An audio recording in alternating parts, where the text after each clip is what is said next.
Ya, putusan yang akan diambil. Oh, offside. Offside, tidak gol. Tidak gol. Salam melihat bola. Welcome to my channel.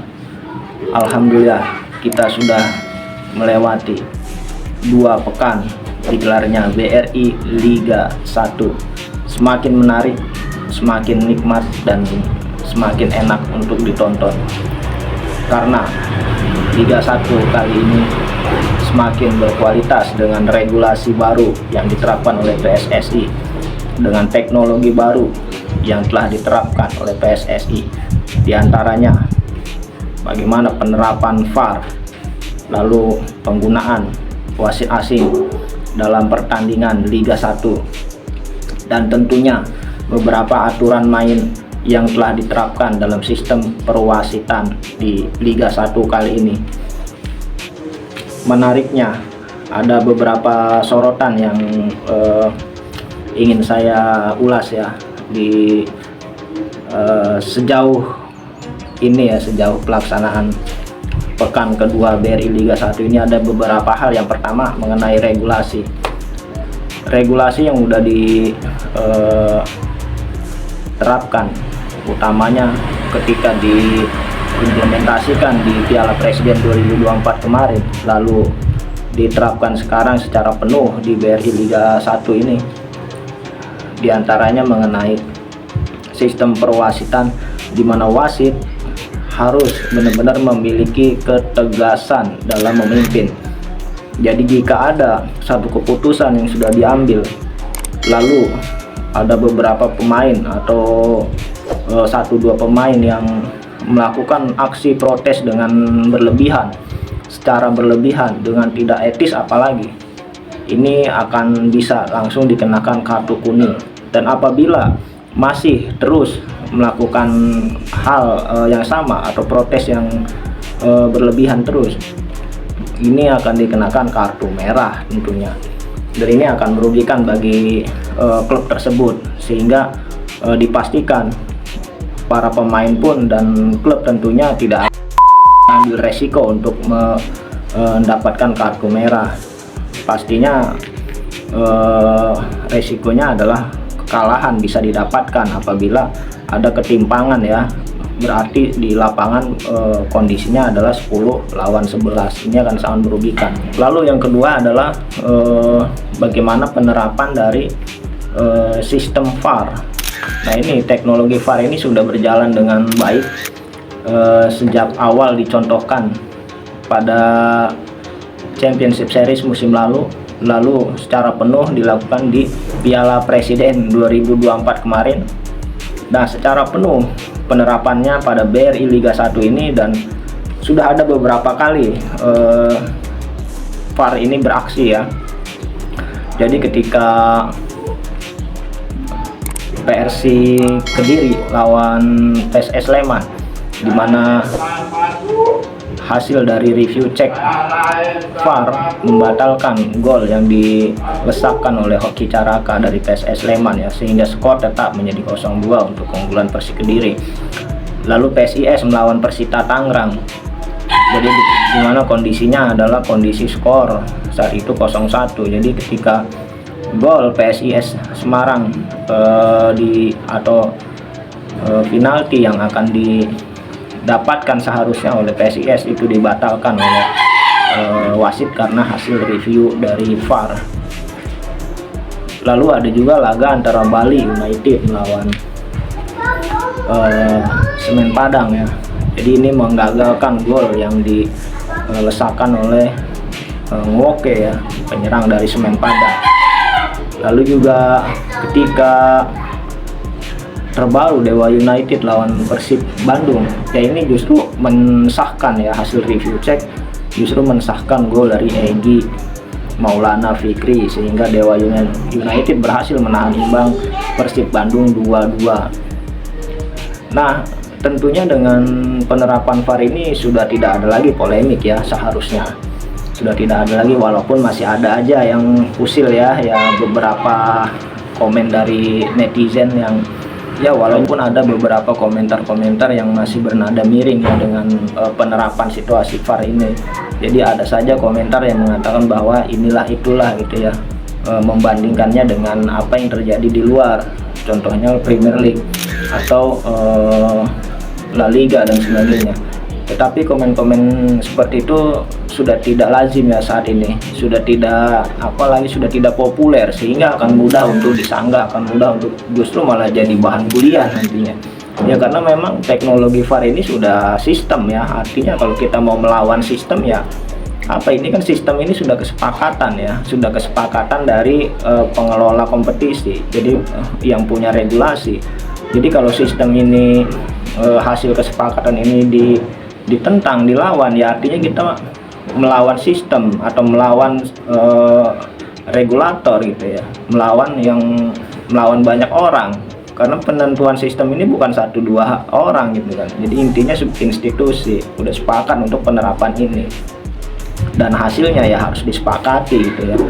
Jadi itulah keputusan-keputusan yang memang dan sebenarnya untuk teknologi VAR yang digunakan Indonesia ini sudah sangat baik ya. Artinya ketika kita melihat di televisi ataupun langsung di lapangan itu sudah sangat jelas, bukan cuma kepada pemain official tapi juga penonton pun mendapatkan keterangan yang jelas ya dari wasit. Jadi inilah hasil VAR-nya, keputusannya seperti ini. Bahkan ketika waktu Piala Presiden kemarin wasit Yance itu mengumumkannya lewat loudspeaker ya. Ini sangat menarik, jadi bukan hanya pemain dan official tetapi juga penonton bisa mendengarkan hasil keputusan itu, sehingga ini menjadi fair ya, menjadi fair dan sudah tidak ada lagi polemik atau pertentangan apakah ini gol atau tidak gol, atau klub itu dirugikan atau tidak dirugikan ya, karena memang hasilnya sudah jelas, keputusannya sudah jelas ya. Jadi semua berdasarkan sistem, berdasarkan teknologi, jadi tidak ada yang dirugikan. Sedikit pun Anda offside itu pasti ketahuan, walaupun hanya sebatas ujung jempol kaki. Nah ini kalau memang itu posisinya sudah melewati garis dan dinyatakan offside, ya sudah offside gitu. Jadi nggak bisa lagi Anda nyeleneh bilang begini bilang begitu, karena memang buktinya sudah ada, sudah jelas, nggak bisa dibantah gitu ya. Jadi nggak ada gunanya lagi kita bikin komentar-komentar yang bernada polemik, bernada mengkritik ya. Jadi sudah kita terima saja, jalani dan nikmati gitu ya, karena ini sudah kesepakatan. Oke, kita berlanjut ke sorotan yang berikutnya, yaitu tentang wasit asing ya. Ini penerapan wasit asing ini salah satu yang fenomenal juga, dan sebelumnya juga pun sudah dilaksanakan, bukan hal yang baru ya. Jadi musim sebelumnya juga sudah pernah ada. Jadi wasit asing ini sebagai wasit tamu di Liga 1 dan menjadi pemimpin laga ya kan di beberapa laga, itu sudah dilakukan dan sebenarnya ini baik ya. Dan untuk musim ini itu rencananya setiap bulan itu ada satu yang bertugas ya, wasit asing ini tiap bulan ya, selama satu musim kompetisi penuh. Dan untuk bulan ini, bulan pertama ini, itu wasit asing yang memimpin adalah dari Yordania ya, yaitu Adam Muhammad Tuma ya, dengan ciri khasnya rambut pelontos ya, rambut ini mengingatkan kita kepada sesosok ya, wasit yang sangat tegas, yang sangat keras, yang sangat ditakuti di Lega Calcio ya, pada saat itu ya, lagi tren-trennya, lagi booming-boomingnya tuh Liga Italia ya, yaitu siapa lagi kalau bukan Collina. Ini ciri khasnya semua orang pasti kenal ya kalau yang cinta sepak bola, terutamanya Liga Italia pada waktu itu ya. Nah sisi positifnya adalah dari adanya wasit asing ini, jadi ini sebagai role model ya, role model atau ibaratnya contoh bagi para wasit lokal dalam mengambil keputusan dan juga dalam mengambil sikap ya, dalam mengambil sikap. Jadi ketika ada situasi tertentu yang di lapangan ini membutuhkan satu ketelitian dalam mengambil keputusan, ini wasit-wasit lokal ini bisa memberikan satu keteladanan, bisa mengambil teladan ya, bisa mengambil contoh dengan apa yang dilakukan oleh wasit asing ini. Contoh ada Muhammad Tuma ini. Jadi ketika ketika pemain-pemain itu melakukan protes dengan secara berlebihan, bagaimana sikap dia? Lalu ketika ada pelanggaran-pelanggaran yang memang keras, yang berpotensi mencederai lawan, gitu kan, nah, itu bagaimana sikapnya dia? Lalu bagaimana posisi-posisi dia di lapangan, itu kan sebenarnya bisa menjadi contoh, bisa menjadi role model. Dan terutama juga bukan hanya sikap wasit atau pemain ya, tetapi juga nih official dan terhadap wasit tersebut ya. Biasanya ini ada perbedaan sikap ya dari para official dan juga pemain. Jadi ketika yang mimpin itu lokal atau wasit lokal, biasanya dia lebih berani atau bernada meremehkan mungkin ya, sehingga lebih berani untuk melakukan aksi protes yang berlebihan atau seolah-olah tidak percaya, sehingga dengan nada keras dia membantah atau melakukan aksi konfrontasi, provokasi, baik itu di pinggir lapangan maupun para pemain di lapangan ya kan. Ini kan jadi pembelajaran juga ya. Nah, ketika dia berhadapan dengan wasit asing, seperti apa sikap dia, dan biasanya ini ada perbedaannya ya. Jadi dia mungkin lebih agak takut gitu dan agak lebih segan gitu. Jadi ini salah satu contoh yang baik juga gitu untuk dijadikan role model ya. Ya, sorotan berikutnya kita beralih kepada kondisi lapangan ya atau rumput. Ini beberapa kali sering menjadi sorotan, bukan hanya kepada event nasional ya, seperti ketika Indonesia melawan Filipina atau Irak. Kita lihat kondisi stadion GBK begitu tidak baik kondisi rumputnya ya kan, sehingga aksi selebrasi yang dilakukan oleh Tom Haye ini membuat seluruh rakyat Indonesia malu ya. Artinya menghebohkan karena mau melakukan operasi sliding di rumput itu gagal ya, artinya nyungsep dia ya. Nah, ini bahaya jadinya ya. Lalu juga ketika perdana Persija memakai stadion JIS berhadapan dengan Barito, ini kan kondisi lapangan itu terutama rumputnya ya yang jadi perhatian kita. Ini kan sangat tidak menarik untuk dilihat baik itu secara langsung maupun di layar kaca televisi. Sangat burik ya jadinya, banyak hitam, kering, kecoklatan atau tidak rata permukaannya. Dan yang lebih memilukan lagi, itu yang lebih parahnya lagi adalah ketika laga Arema melawan Dewa United. Ini yang seharusnya laga ini tersaji dengan enak dilihat, dengan penuh dengan taktikal dan juga strategi, terus performa, artinya penampilan para pemain yang berskill ya, yang dengan teknik yang tinggi, itu tidak terlihat ketika kondisi lapangan ini tidak rata, bergelombang, lalu rumputnya juga keras gitu ya, tanahnya keras, rumputnya kering. Nah, ini aliran bola menjadi tidak rata, menjadi tidak sulit untuk dikontrol gitu ya, terutama untuk bola-bola bawah. Nah, karena dari itu banyak para pemain juga solusinya ya lebih banyak menggunakan operan-operan lambung atau progressive pass ya ke depan gitu ya, atau samping dengan cara diangkat ya.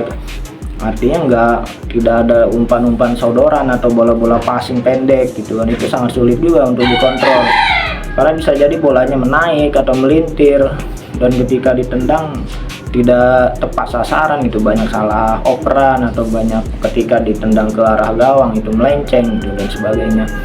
Ini menjadi permasalahan ya. Ya mudah-mudahan, karena ini kan di Arema Malang ini sudah 2 kali dia jadi tuan rumah dan 2 kali dia mendapatkan sial karena rumput ya. Apes ya sial ya, itulah, tidak beruntung intinya karena kondisi lapangan, kondisi rumput.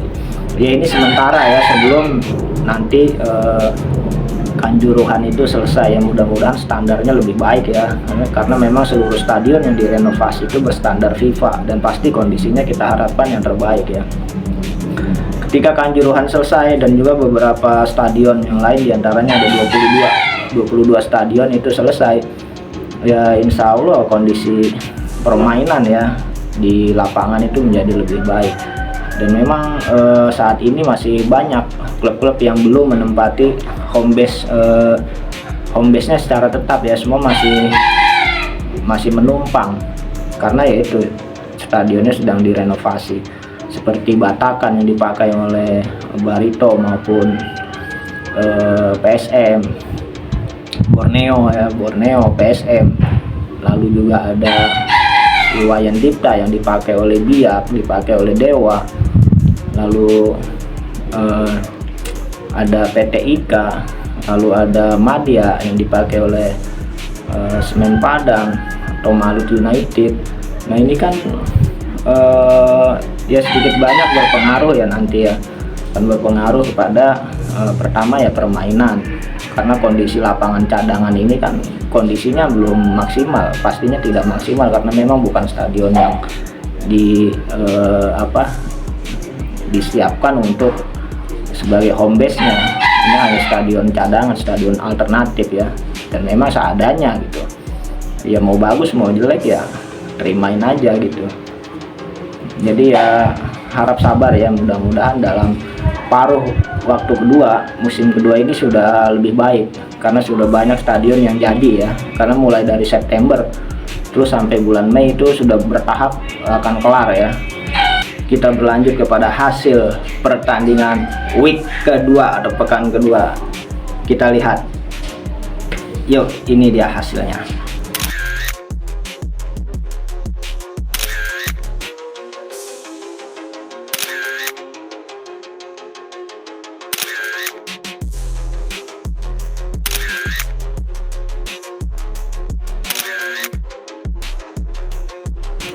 Berikut adalah jadwal Liga 1 pekan ketiga. Ada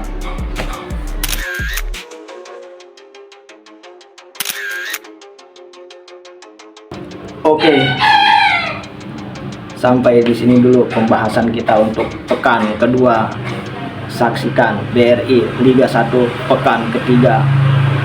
Salam.